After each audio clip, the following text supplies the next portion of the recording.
ছেলের লাশ ঘাড়ে পেরিয়ে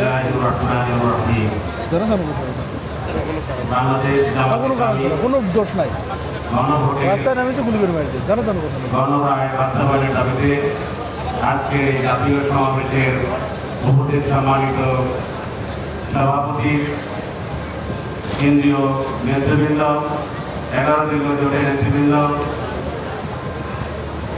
আমার সামনে উপস্থিত শহীদ পরিবারের সদস্যগণ শহীদ জুলাই সদস্যগণ সাংবাদিক বৃন্দ আসসালামু আলাইকুম ওয়া রাহমাতুল্লাহি ওয়া বারাকাতুহু।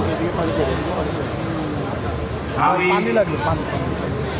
5ই আগস্ট যখন আমার সন্তান শহীদ হয় তাকে দুপুরের পর থেকে আর খুঁজে পাওয়া যাচ্ছিল না, তখন আমি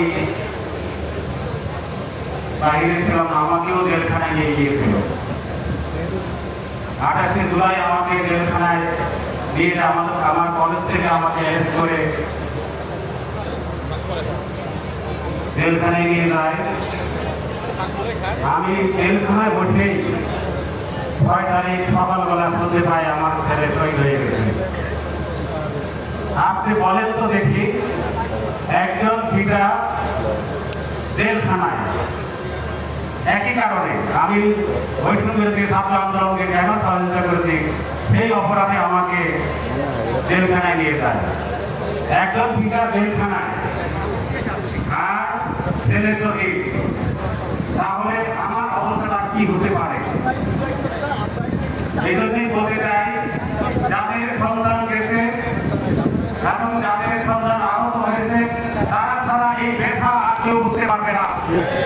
আমরা বলতে চাই যে রক্তের বিনিময়ে আজকে এই দেশ স্বাধীন হয়েছে, আজকে সুন্দরভাবে বসবাস করতে পারছে, ঘুমোতে পারছে, যেখানে 17টি বছর ধরে আমরা ঠিক মতো ঘুমাতে পর্যন্ত পারি।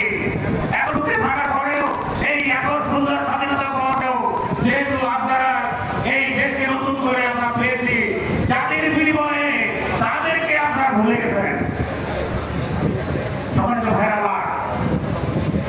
আজকে আমার বুঝে আসে না যে আপনারা কেমন করে আপনারা কথা দিয়েছেন, মিডিয়াতে প্রচার হয়েছে, আপনাদের ভাষণ প্রচার হয়েছে, আপনারা গণভোট করতে বলেছেন, গণভোটের পক্ষে হাত ভোট দিতে বলেছেন, আর যখন নির্বাচন আপনি জিতে গেলেন 51% বেশি আপনারা ভোট পেয়ে গেলেন, এমপি পেয়ে গেলেন, অমনি আপনারা সব কিছু ভুলে গেলেন।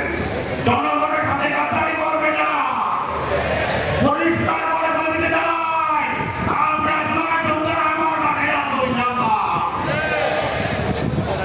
আমাদের যে ঢাকা বাংলা আগামীতে আমরা এই দাবি মেনে নেন, গণভোট মেনে নেন এবং গণরায় মেনে নিয়ে জুলাই যোদ্ধাদের জুলাই সনদকে মেনে নিয়ে নতুন বাংলাদেশ গড়ার অঙ্গীকারে আজকে আমি বক্তব্য শেষ করতে আসসালামু আলাইকুম। সংগ্রামী